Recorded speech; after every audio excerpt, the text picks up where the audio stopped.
Hey, everybody, welcome into the podcast. We are back with another special bonus episode. Bonus episode. And Brad, this bonus episode seems awfully like a regular episode to me. Hey there, Dolly. I don't know if it's going to be a regular episode or not. What's that, your Elvis? That's my best Elvis. All right, well, we're off to a great start here on the Film and Whiskey today. So today what we're going to be doing is we're trying two whiskeys from a new brand that's just launched called Elvis Whiskey. And while we do it, we're going to be talking about an Elvis movie. Brad, I figured, we got to pair it up. It's film and whiskey. We're talking about a guy who made, how many movies did Elvis make? He had to have made 33. 33. There you go. So yeah, why wouldn't we pair this up with an Elvis movie? Talking about making a lot of movies, I genuinely looked at that number the other day and I was like, man, I did not expect Elvis to have made 33 movies. I don't know. Does that number feel like a lot for you? The guy stayed busy, didn't he? Yeah, he really did. All right. So Brad, before we jump into these whiskeys in this movie, let's just talk about Elvis a little bit. What is your relationship to the king, Elvis Presley? I mean, I grew up listening to a lot of oldies as far as music goes. And so, I was familiar with a lot of his stuff. He's one of those characters of history that is always just fascinating to me because he fits so many different genres. If you talked about Elvis as a guy who catalyzed a genuine change in music, I would be like, yeah, he's like a legend. He really advanced things. But at the same time, you listen to a lot of his stuff, he just sang a lot of classical gospel type music. And it wouldn't necessarily hit you as like, man, this man changed the face of music. So I think he's a really unique talent. There's no way he would be as popular as he was then now. Yeah. He definitely has a weird vibe about him in his movies and his music that, I just don't know if it would fit today's musical era. But man, oh man, people were crazy about him back then. So there's a scene in Pulp Fiction on the DVD and the Blu-ray. It's a deleted scene where, John Travolta's character goes over to Uma Thurman's house and she comes down the stairs with a video camera and she's recording him. And one of the questions that she asks him is, are you an Elvis person or a Beatles person? And she says, there's only two kinds of people in the world. And I feel like, Brad, over the last, whatever it's been, 27 years since Pulp Fiction came out, most of the world has very clearly come down on the side of the Beatles in that debate. Yeah. And I think part of it is just because you're right. Something about Elvis over the years, he's really slipped out of the public consciousness. He was this huge looming figure over music for decades and decades. But I feel like now we kind of remember Elvis almost as he was at the end, like a parody of himself. You know what I mean? Yep. It doesn't come across as genuine. It doesn't come across as a serious thing to consider anymore. And so I don't know anybody our age, Brad, that's a huge Elvis fan. But when I was growing up, my family has, country musicians, going back way, way back. My whole family's from Tennessee on my dad's side. So we went to Graceland when I was a little kid. My mom loves Elvis. And, kind of reckoning with those two things now is really interesting because like you, I grew up listening to a ton of oldies. And so you can really, really see the influence that the guy had. But at the same time, I think, when you're wearing your 2022 glasses, we know now that a huge reason Elvis became famous is because he was performing and learning from black musicians in the South. And, I don't want to say he stole everything from black musicians, but he certainly wasn't doing anything that was original outside of African-American music in the South. And he just happened to be really good looking and a white guy and super talented, very, very talented. But he was able to take something that people in the South frowned upon and popularize it because he was a really good-looking white guy. And so it's an interesting legacy. He deserves to be known. He deserves to be famous. You listen to some of these songs and the talent, the kind of ferocity that he sings with is undeniable. But I think the legacy of Elvis is complicated now. And I think that's an area where I feel like he's unfairly castigated because in the end, he had, like you said, he had talent. And I don't think we should fault Elvis for the fact that his handlers, if you will, were basically saying, hey, this is really good music, but at least we have a white guy singing it so we can make money. Like, I don't think we should blame Elvis for that. From everything I've heard, he was always super respectful and did his very best to involve the people who trained him, the people who brought him up, in as much of his music as possible. So I feel like he really tried to honor the Black communities that he learned from.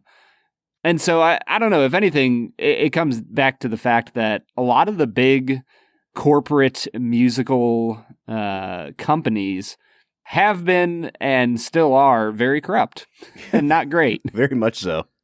Well, speaking of things that are corrupt and not great, Brad, we watched an Elvis movie, and I gotta say that over the years, I don't know if I've ever actually sat down and watched a full movie starring Elvis Presley.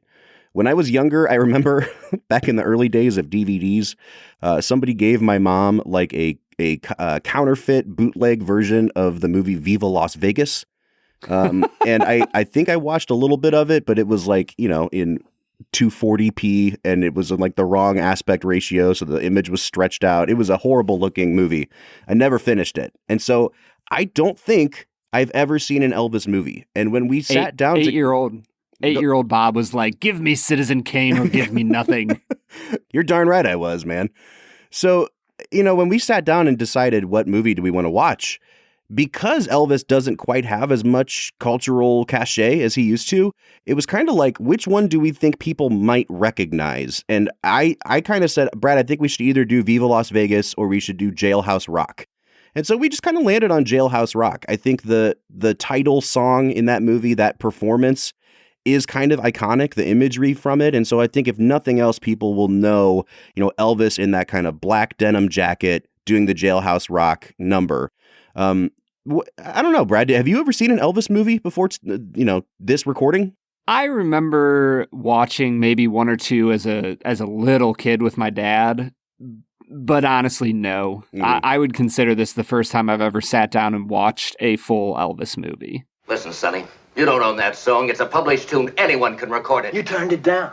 You said you didn't like it. We simply didn't want to record it with an unknown. What about my arrangement? So see your lawyer. You can't copyright an arrangement. You're a thieving rat. Now, you listen to me, Sonny. Don't sonny me, you rat. Throw back on your rock, you snake. All right, well, I think before we jump into talking about Jailhouse Rock, we should check out these Elvis whiskeys. Now, what we're dealing with today, it's called Elvis Whiskey. There is a Tennessee whiskey and there's a rye. They are both 45% ABV, so 90 proof. The Elvis Rye is an Indiana straight rye, and I think we should start with the Tennessee straight whiskey, Brad. So this is actually released by a South Carolina-based company called Grain and Barrel Spirits. Oh, they also are the ones that produce Chicken Cock whiskey, which we had like a year ago at Thanksgiving for our Hanksgiving. And we really liked both of those whiskeys at, I think they were 80 proof. So this is sourced, but it's distilled and bottled in Tennessee. So it counts as a Tennessee whiskey. It's 80% corn, 10% rye, 10% barley on the mash bill. So it should be nice and sweet. Brad, I've poured it out in my glass here. It says it's aged for 2.5 years, a minimum of 2.5 years. So I imagine this is, there's a lot of barrels being blended into this. I think it smells really nice. It's been kind of opening up here in the glass for me for about the last 10 minutes or so. The note that I get on this more than anything else is cinnamon. There's just like a blast of cinnamon when I nose this. Yeah, for me, it's a little bit grainy, but I'm with you, man. There's some cinnamon coming through. There's some just nice generic sweetness, which is basically my way of saying it's not very complex, but it has a nice, young, grainy sweetness about the nose that is intriguing and doesn't turn me away from drinking it. Yeah, so for me, it's cinnamon and it's Coca-Cola. Those are like the two things I'm getting. So I'm really looking forward to it because it smells like it's going to be very sweet. Brad and I are both trying this live on air. So as we take our first sip, Brad, what are you picking up here? The mouthfeel is a little bit light, which you kind of expect from a 90 proof. The opening little bit on my palate is a little bit grainy. It's got kind of a corn feel to it. But the longer it sits on my palate, the more you are 100% right. It has a really nice Coca-Cola sweetness to it that I'm enjoying. Yeah, and that just may be because it's corn, right? It's like corn syrup on my tongue. It's nice. It's Really, it's got a nice little bit of spice to it. There's a little bit of oak, which I like. It's an easy drinker, Brad. I think if nothing else, like this is kind of like a hot summer day whiskey, if I can say. Like I could see myself. It's a porch sipper. Absolutely. And I feel like this is the kind of thing that you don't mind if it gets watered down even more. You could throw a couple ice cubes in this if you want to, you know, after you've been watching the game or mowing your lawn or whatever. It's just a really nice, relaxing kind of glass of whiskey. Yeah, honestly, this might sound crazy, but it genuinely kind of reminds me of the movie a little bit. All right. Yeah, let's talk about this movie a little bit because, Brad, I don't know what I was expecting, but the movie that we got was something very different than that. And like, I don't know. Let me just hear before you pressed play on Jailhouse Rock, what kind of movie did you anticipate it being? I mean, I had read the little blurb about it, how he goes to jail and comes out and becomes like a teen rock sensation. So I kind of was expecting a little bit of a musical biopic feel to it. What we got was absolutely fantastic in certain ways. It was hilarious in others. I think the most basic thing I can say about Jailhouse Rock is that there's genuinely, like, I mean this from the bottom of my soul, there's the bones of a really good movie in here. Mm-hmm. Does that make sense? Yeah, I think for me, I don't want to call this movie a mess because it didn't feel like a mess, but it also felt like they made like 4 small movies and then stitched them together, and they were 4 completely different movies. I thought this would be an out and out musical that was set in jail. Like I remember seeing, you know, like I've seen clips of the Jailhouse Rock song being performed. And I thought it would be this kind of like fantastical, you know, what a musical would think a jail would look like on the inside. And that's what we were going to get. And no, like in the first 5 minutes of this movie, Elvis Presley, 22-year-old Elvis Presley, teen heartthrob, beats a man to death on screen. Like he goes into a bar and he hits a man in the face so hard that this man dies. And dude, that scene was convincing as all get out. I got done with that scene and I was like, bro, they had a great fight choreographer because Elvis beats the living tar out of this guy.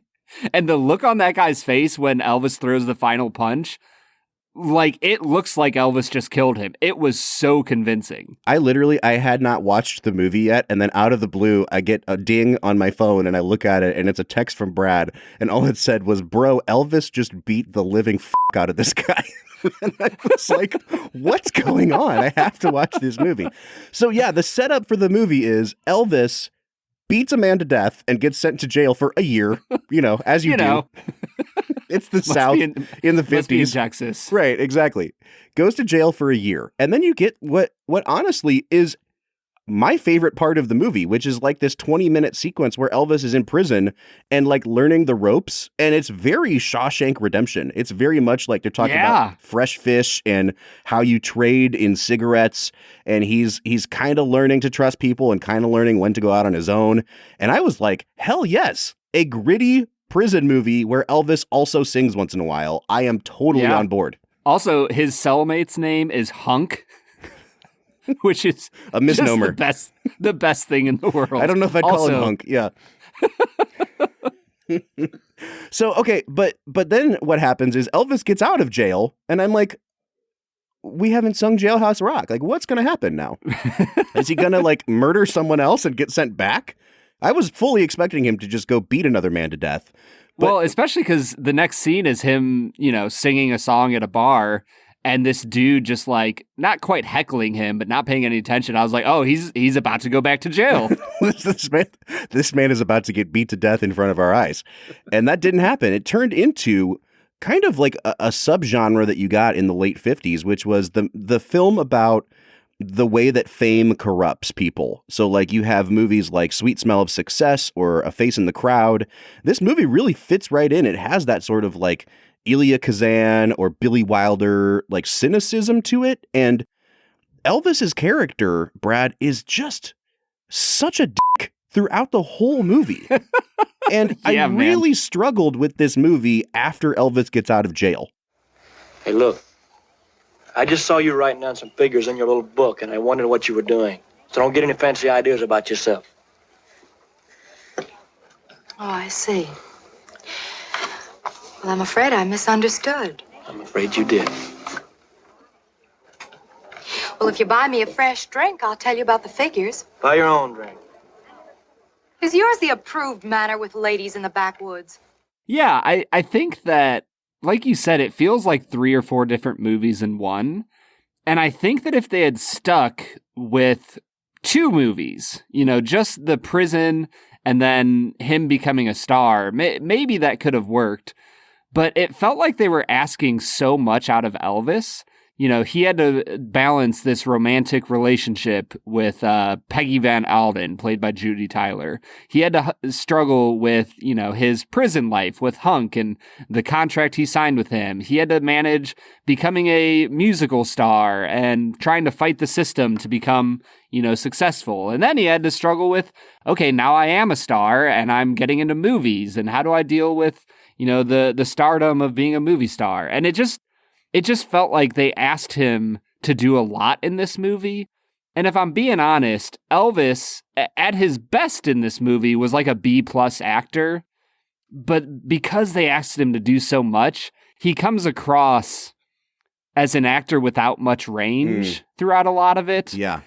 And so I think that it just morphed into being too much. And then on top of all those, movie type things they asked him to do, he was also performing in a musical and singing songs and so it just felt like too much to ask someone who's honestly not an actor to do. Well, and that's the thing. Like, I think given that, he's really not that bad in this movie. And I was expecting him to be like a terrible actor. Dude, at that opening scene, like, yes, the fist fight was convincing, but the way he's defending this girl, like, you can tell he doesn't want to get in a fight. He's just kind of calling out an injustice where he sees it. He's like, hey, man, I was just buying a round for the bar.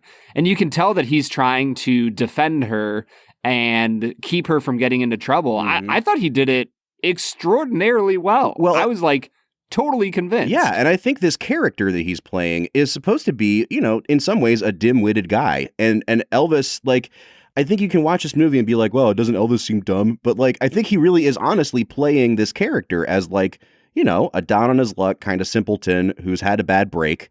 And then as you go through the movie and he starts to get more and more kind of, streetwise, and he's figuring out all these angles and who's trying to manipulate him, I think he plays this character pretty well. But you're right, Brad. They ask him to really try to make you feel compelled by a really complicated character and a guy who's not very likable. And I think that, you could have given this part to a Brando and it still would have felt like an uneven movie because he just treats everybody so badly for the whole film. And again, that's the point of the movie. But it almost makes it seem like this script never made me feel like I understood why characters wanted to be around him. Like Peggy, this girl that is just hanging on him. I mean, from the get-go, he's telling her things like, well, I can't mess this up any more than you could. Or like, I'm only interested in making money. Like he says that throughout the whole film. And, embarrasses her in front of her family and then says, like, I don't have any emotions. And it's like red flag after red flag. And I just don't understand why anyone wants to spend any time with this guy. Yeah, I think that the part of this movie that aged the most poorly is how he treats Judy Tyler's character. And I think part of the problem is just simply the fact that Judy Tyler is great in this movie. Mm-hmm. Like she is incredibly charming, attractive. Honestly, I was blown away with how impressive she was. I think also when you compare Elvis to Mickey Shaughnessy, who plays his bunk cellmate Hunk, I think he does a spectacular job. I did too. Like both of them turn in really great performances, which just kind of served to highlight the one-dimensional nature of Elvis's acting. And so, yeah, you're right, man. By the end of it, you're like, there's no logical or feasible reason why Peggy Van Alden would be attracted to Vince Everett. Mm-hmm. Yeah, I just feel like at the end of the day with this movie, like, I don't know the production history, but it almost feels like maybe they had a script that dealt with, somebody getting out of jail and then becoming a star. Like, I don't know if you've ever seen the movie A Face in the Crowd, but Brad, this really has a lot of parallels to that movie. And I don't know if they were just like, all right, we're going to take this script, we're going to like keep the bones of it, but now we also have to add musical numbers and we have to make it an Elvis friendly movie. And they just tried to do too much to make it like one coherent movie. Yeah. And that's, I was watching this movie with my parents over the New Year's, I believe. And I think it was interesting to me because what my dad basically told me was that, because my dad was born in 1958. He grew up watching a lot of these Elvis movies. And he basically said that Elvis had a manager for his films that just put him in all these really cheesy movies that they were trying to force to be musicals, but weren't really musicals. And it felt like he was just mismanaged a lot in his movies. But that, from what my dad remembers, the final movie he did, Change of Habit, was actually a little more serious, a little less focused on Elvis's musical talents. And it actually was like a decent movie, like well made. His acting was pretty good. And so I wonder if part of this is just the mismanagement of somebody by saying like, oh, hey, we got Elvis in a movie. Like, obviously he's going to play some of his most famous songs. So we're going to shoehorn them in no matter what. Mm-hmm. All right, man. Well, I think we've kind of spoken our piece on the movie. Why don't we try this other whiskey? This is the Elvis Rye. Now, this is designated as an Indiana straight rye whiskey, which actually became a legal designation in 2021. I had no idea. It's distilled in Indiana, so it is a 95.5 rye to barley ratio. Brad, I mean, this is a pretty standard rye recipe coming out of Indiana. I think we can all probably take a guess as to where it's coming from. Again, 90 proof. On the bottle, it says it's aged at least 3 years. So this is a little bit older when we're talking about like the minimum age in this blend. Brad, we haven't had a rye on the podcast in a long time. And when I took a nose of this, I was like, oh man, this is a scent I have not picked up in a while. Yeah, for me, it is a very strong, very young rye nose that we're getting here. Mm-hmm. Yep. Which is not necessarily a bad thing. I think we've said many times on this podcast that young rye kind of stands up better than young anything else, if that makes sense. Yeah, I think a lot of times that the rye spice that comes through is a flavor that doesn't need a ton of time to develop. And so even now, I just took my first sip of it. I think that this whiskey, it doesn't have a ton on the palate. It has a nice kind of creamy finish. And then as it lingers, you just get that rye that slowly emerges from the weeds in a way that, like I said, the opening salvo of this whiskey is a little bit unimpressive, but the longer it sits on my palate, the more I'm like, yeah, that's a really nice, pleasant, creamy rye. Yeah, you're right. There really isn't a lot going on here. It's strongly rye. You do get a little bit of that kind of barley, that malty smoke to it as well. The sweetness here is almost just like a simple sugar. Like it is just plain sugar, or, if you want to talk about corn syrup, again, I guess you could do that. And black pepper. That's pretty much all I'm getting here is like a vague sweetness with black pepper. And you're right. Like after you swallow, a little bit of smoke, a little bit of rye. It's pleasant.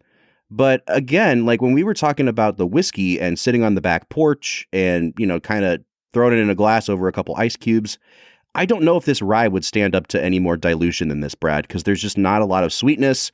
There's not a lot of complexity going on here. And I think you would probably lose any flavor that you have if you diluted this down any further. Yeah, but as it is, I think it's a really nice, pleasant young rye that I think that they could probably improve on if they chose to age it a little longer. But overall, I think it's a nice, pleasant, honestly, like we said about the first one, it's a nice porch sipper. All right, Brad, if you were going to reach for one of these again, which one do you think you'd go for? Probably the rye. I think there's just a little more uniqueness to it than the whiskey. Yeah, see, I'm in the opposite boat. I'd go with the whiskey just because that's my wheelhouse, man. I like me a sweet whiskey. So, yeah, I think I would recommend the whiskey. I think Brad would probably recommend the rye. When it comes to Jailhouse Rock, the movie, Brad, if you had to score this movie out of 10, where do you think you'd land? I think I would land on like a 6.5 maybe. Yeah, I was somewhere between a 5.5 and a 6. So I think if we just both call it a 6, It's probably about right. Let's just say 6. I'm fine with that. It's a 6 out of 10. On IMDb, it actually has a 6.6 out of 10, which was a little higher than I expected. But yeah, I think 6 out of 10 is a fair place for this to be. All right, well, we want to say thank you once again to Elvis Whiskey for sending us both of these bottles. Brad, this was a fun episode. I finally got to see an Elvis movie. I'd never done that before, so thanks for going along on the journey with me, my friend. Yeah, dude, it was an absolute blast, and my pleasure. All right, we'll be back on Monday with another regularly scheduled episode, but until then, I'm Bob Book. I'm Brad G. And we'll see you next time.